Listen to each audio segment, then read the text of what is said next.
Sra. Presidente, Maria Betancourt, a minha Presidente, Sr. Professor Marcos Mazeto, tenho o maior prazer em reencontrá-lo aqui.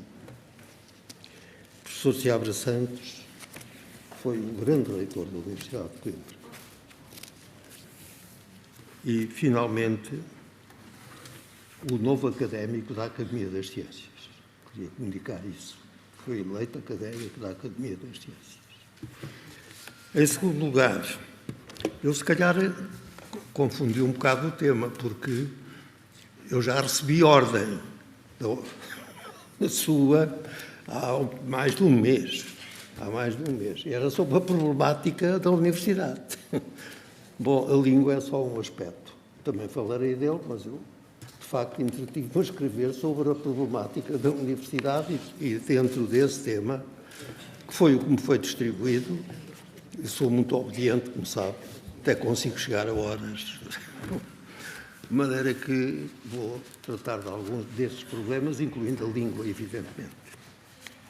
A ideia da universidade tem uma origem afirmada eclesiástica e corresponde a um conceito do direito romano, uma corporação criada para um fim específico na síntese de Roger Scruton.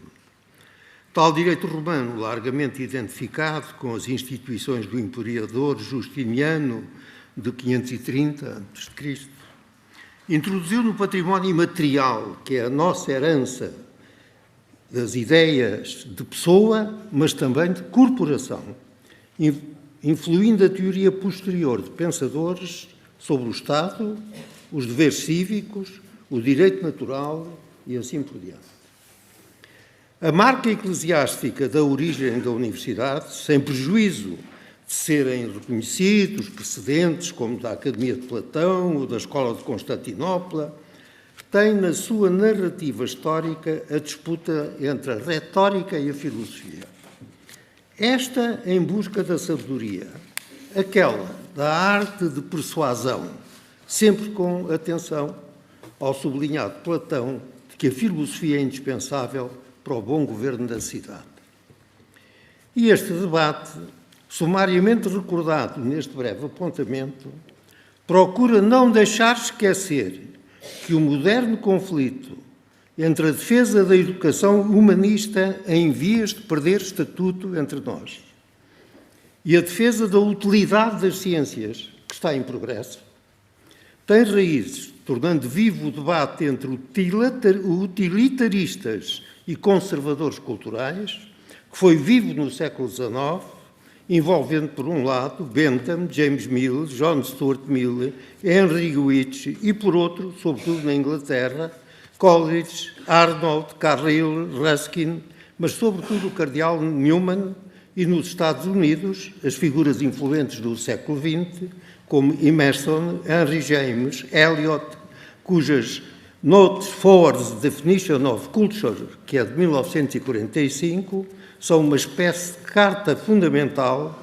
da continuidade da alta cultura como parte da presença europeia, indispensável para assegurar a qualidade de vida, o que por vezes é reduzido a um debate entre elitistas e igualitaristas, com expressão maior em Matthew no seu Arnold's Culture and Anarchy de 1869, que viu a alta cultura como defesa contra a maioria das visões materialistas da história. Foi este debate que despertou, no século XIX, importantes estudos sobre a natureza e função das universidades, com destaque para o cardeal Newman, com o seu Idea of University, de 1852.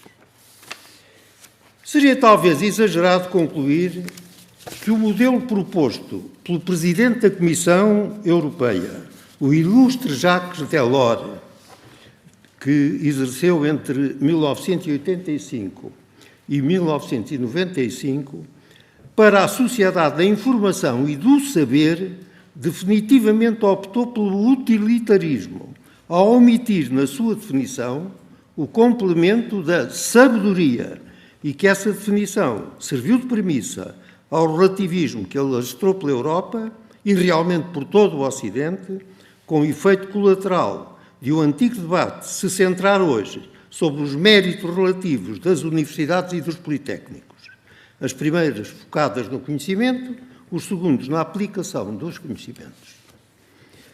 Dando por conhecidos comentários que tive de fazer no exercício de funções, começaria por afirmar que a ligeireza com que foi entendido e desenvolvido entre nós o já chamado Tratado de Bolonha, não é tratado, como sabem, agravou o esquecimento da sabedoria na definição de Delors, de tal modo que, eliminadas as escolas industriais e comerciais de boa memória, se verificaram sinais inquietantes de universitização dos politécnicos e de politecnização das universidades, sempre com sacrifício das humanidades e avanço de um relativismo desagregador que, vista a crise económica e financeira em que vivemos, colocou o preço das coisas no lugar do valor das coisas e tornou o credo do mercado na premissa da governança ou da falta dela das sociedades em que vivemos. Antes de continuar, desejo lembrar que Julius Robert Oppenheimer, que morreu em Princeton em 1967 e que, tendo desempenhado um papel fundamental nas investigações que levaram à domesticação da energia nuclear, avisou o governo dos Estados Unidos, no Manifesto dos Álamos, que tal poder não podia nem devia ser usado na guerra, sofrendo as consequências inerentes que incluíram a admissão por não se ter esquecido dos valores, mas cumprindo o preceito de respeitar a sabedoria e, portanto, a fidelidade aos valores universitários.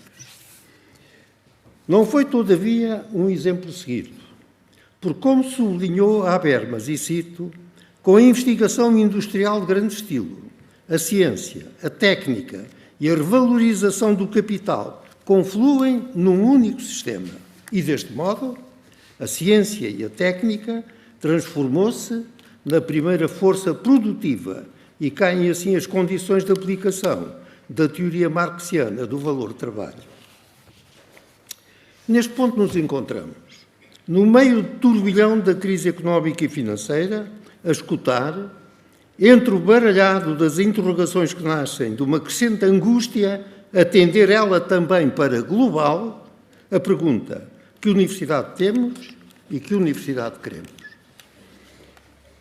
O ambiente que suscita a pergunta angustiada tem que ver com o desencontro entre o que podemos chamar a ideologia da sociedade afluente e os resultados sociais de um processo que, como já foi dito, criou uma relação entre política e ciência, sobretudo nos países mais dominantes da cena mundial, de modo que a política pede a tradução das questões práticas para problemas que se põem em termos científicos e a retroversão das informações científicas para a resposta às questões práticas.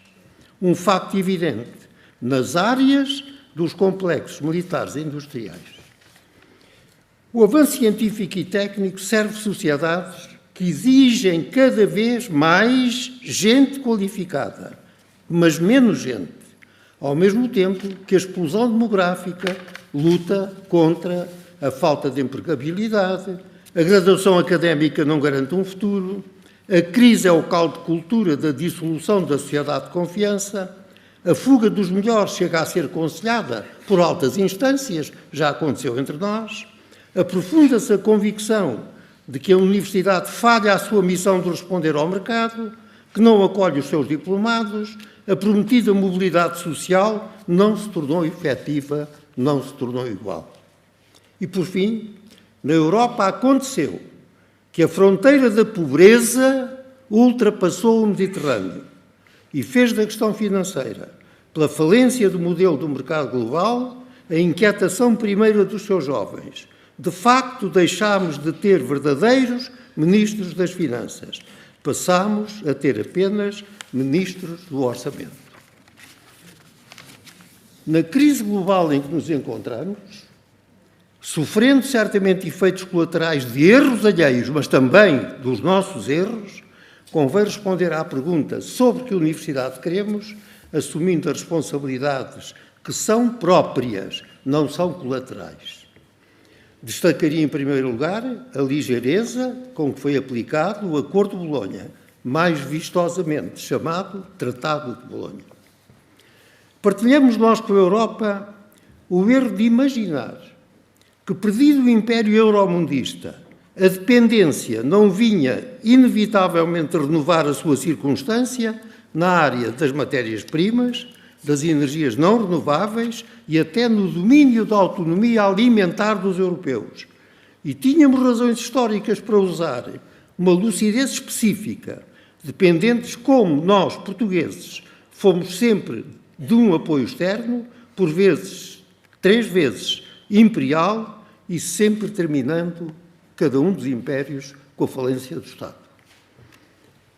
Por isso, aplicámos Bolonha como se o mercado nacional estivesse ansioso por formações rápidas, não percebendo que não se tratava do ritmo do 3+2 ou do 4+1, mas da urgência de uma nova melodia para o mercado transfronteiriço, em primeiro lugar europeu e depois mundial.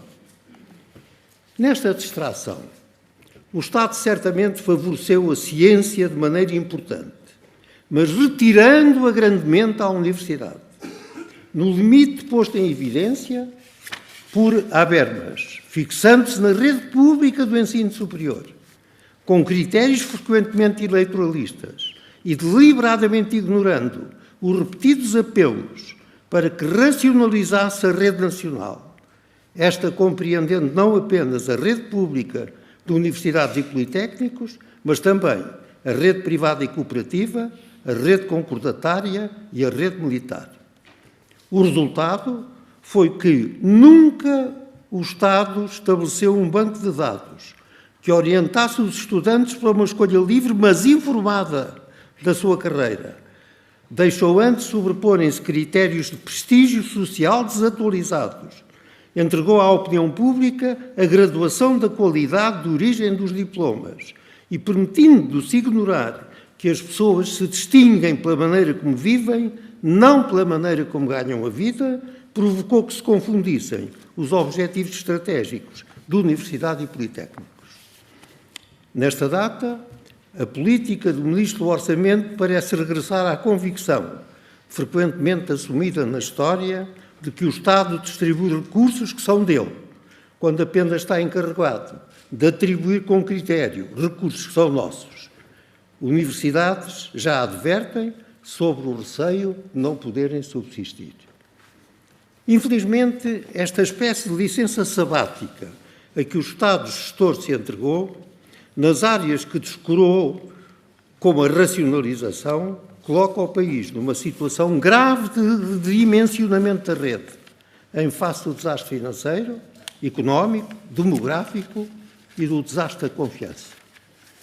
Um dos mais alarmantes sinais de deterioração da relação entre a rede de ensino e a sociedade está neste facto da sociedade necessitar do técnico qualificado, ter o técnico qualificado e não ter emprego para o técnico qualificado.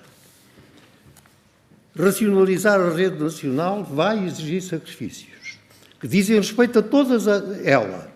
Acordos celebrados com instâncias estrangeiras de formação superior reclamam reavaliação igual à que é pedida para as concessões internas em vários domínios. Definir e articular o conceito estratégico do ensino secundário com o conceito estratégico do ensino superior e da autoridade académica com o conceito das ordens são exigências inadiáveis. Reafirmar a autenticidade da diferença entre o conceito universitário e o conceito politécnico complementares, olhando sobretudo à interioridade e à relação da sua debilidade com o ensino que combate essa interioridade, não é adiável. E posto isto, tentemos algumas contribuições para responder à pergunta angustiante que pretende saber que universidade pretendemos para o futuro. Em primeiro lugar, é necessário redimensionar a rede, tendo, repito, em conta que Bolonha não é o ritmo 3+2 ou 4+1 é uma exigência de melodia nova para uma dimensão nova de intervenção. A União Europeia, se não entrar em crise, a dimensão mundial e a dimensão particular que é a CPLP, uma das janelas de liberdade para um país que está em crise. E por isso, e tendo designadamente em vista as qualificações internacionais, que até nos mercados mostram a decisiva importância das agências de avaliação, dar dimensão às universidades, com duas condições. Não recorrer à criação de fundações sem fundos, às quais não há contrato de confiança que forneça apoio, quando a falta de confiança ataca todos os sistemas políticos europeus. Estudar e facilitar as fusões, salvaguardando as autonomias universitárias, de modo a que a posse das valências mais significativas contribua para uma afirmação reconhecida no espaço internacional, que esse é global. Segundo, ter em conta que a universidade exige 3 capacidades: investigar, ensinar, gerir. Não será comum que as 3 capacidades se conjuguem sempre na mesma pessoa, mas a restituição da ciência à universidade é absolutamente indispensável, porque o que em primeiro lugar se espera dela é que produza pensamento e que ensine, se for possível, segundo o preceito de São Paulo: quem tiver o carisma de ensinar, que ensine. Terceiro, não transformar os estudantes em clientes, segundo a essência do credo de mercado, e não transigir na exigência da qualidade em toda a rede nacional. Para isso, é necessário que o Estado existente, ainda que atender para Estado exíguo, como é o caso, aceite que a investigação, o ensino e a gestão das universidades é uma questão de soberania do Estado. Não é uma faceta do mercado, em qualquer das suas espécies, e que a legislação tem que ser afeiçoada a tal condição e a tal propósito. Porque os recursos são nossos e não do Ministério do Orçamento, o financiamento vindo dessa instância ou dos recursos próprios tem de respeitar a liberdade criativa, a liberdade de gestão, sem que seja dispensada a avaliação interna e externa. Acrescentaria agora uma palavra sobre a CPLP. Nenhum Estado da Frente Marítima Europeia que teve a gestão de parte do Império Euromundista que findou com a Guerra de 39-45 abandonou a janela de liberdade, que é reconstruir o relacionamento com os povos que governou. Nenhum deles, porém, tem uma organização como a CPLP, em relação à qual podemos enumerar pelo menos 3 áreas de intervenção das universidades portuguesas. Um Erasmus específico. 2, a importância da língua. 3, o mar e a investigação científica relacionada com os recursos vivos desse mar, com a riqueza da plataforma continental e com as vias marítimas. Em alguns destes domínios, a iniciativa das nossas universidades já é extremamente importante. Mas, em relação a todos, é urgente e necessário articular juridicamente os sistemas dos Estados-membros. Todos os membros da CPLP são Estados marítimos, todos estão abrangidos pela fronteira da pobreza, todos exigem cooperação reforçada, incluindo a cooperação das universidades. Todos os Estados que participaram no Império Euromundista procuram definir uma fronteira cultural envolvente os antigos territórios e comunidades, quando são lúcidos, agora a partir de uma perspectiva de contratualização.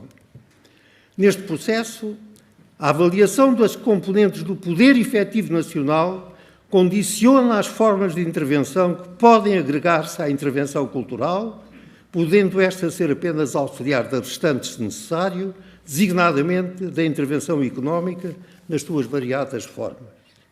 Nessa avaliação de componentes do seu poder nacional, em função dos objetivos definidos pelos programas de governo, vem refletida a hierarquia efetiva das potências. E talvez não exija minuciosa demonstração concluir, pela importância excepcional da língua, no caso da língua portuguesa, num quadro em que a competição pelas hegemonias nas antigas áreas do regime colonial tem todas as grandes potências como atores. Temos sinais de que, no âmbito da CPLP, e não obstante os reduzidos recursos financeiros existentes, a avaliação destes factos ganha consistência. Na minha leitura, o Brasil, como Portugal, estão chamados a liderar o consenso da defesa desse património imaterial, a bem do desenvolvimento sustentado de todos e da reorganização da governança mundial. Uma tarefa que incumbe, em primeiro lugar, às universidades, para gerir a língua, da qual, digo, a língua não é nossa, também é nossa.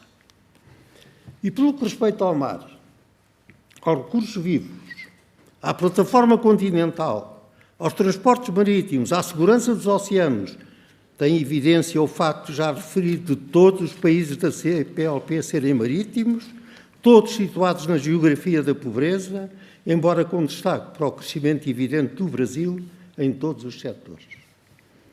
A investigação das universidades portuguesas, sobretudo no que respeita à plataforma continental, é já rica de resultados. E o saber fazer é o mais importante capital da área dos países em desenvolvimento. Uma união consolidada de todos os membros da CPLP depende do crescimento partilhado desse saber e saber fazer, que em muitos domínios é um desafio recompensado dos fracos aos fortes. Para concluir, e tentando sintetizar algumas das considerações feitas, insistiria nos seguintes pontos. Primeiro, necessidade de não adiar a racionalização da rede nacional, aceitando finalmente que inclui a rede pública, a rede privada e cooperativa, a rede concordatária e a rede militar, usando os métodos de articular as valências dispersas.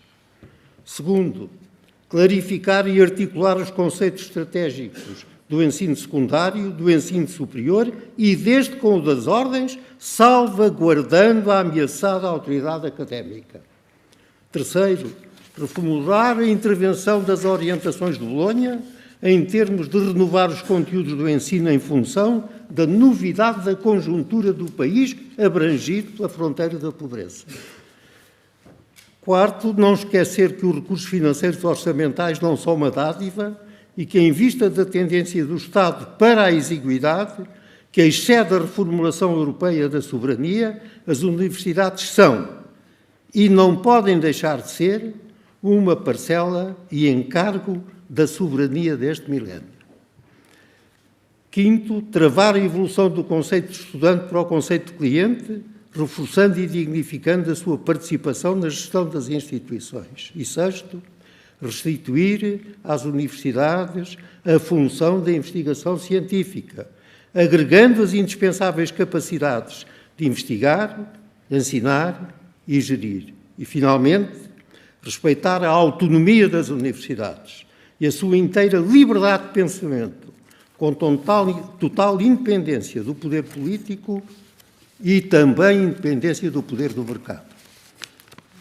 A isto tem de corresponder a universidade com a devoção ao bem comum, não esquecendo que a sociedade da informação e do saber não dispensa a sabedoria, ao serviço da busca e formulação de soluções alternativas para a sociedade a que pertence, porque nada do que respeita aos portugueses pode ser alheio ao empenhamento cívico da instituição, sobretudo numa data em que a fronteira da pobreza ultrapassou o norte do Mediterrâneo, abrangendo o nosso país, a exigir uma renovação do pensamento universitário que viabilize a definição de um conceito estratégico nacional que não temos e restaurem a esperança num futuro a construir. Muito obrigado.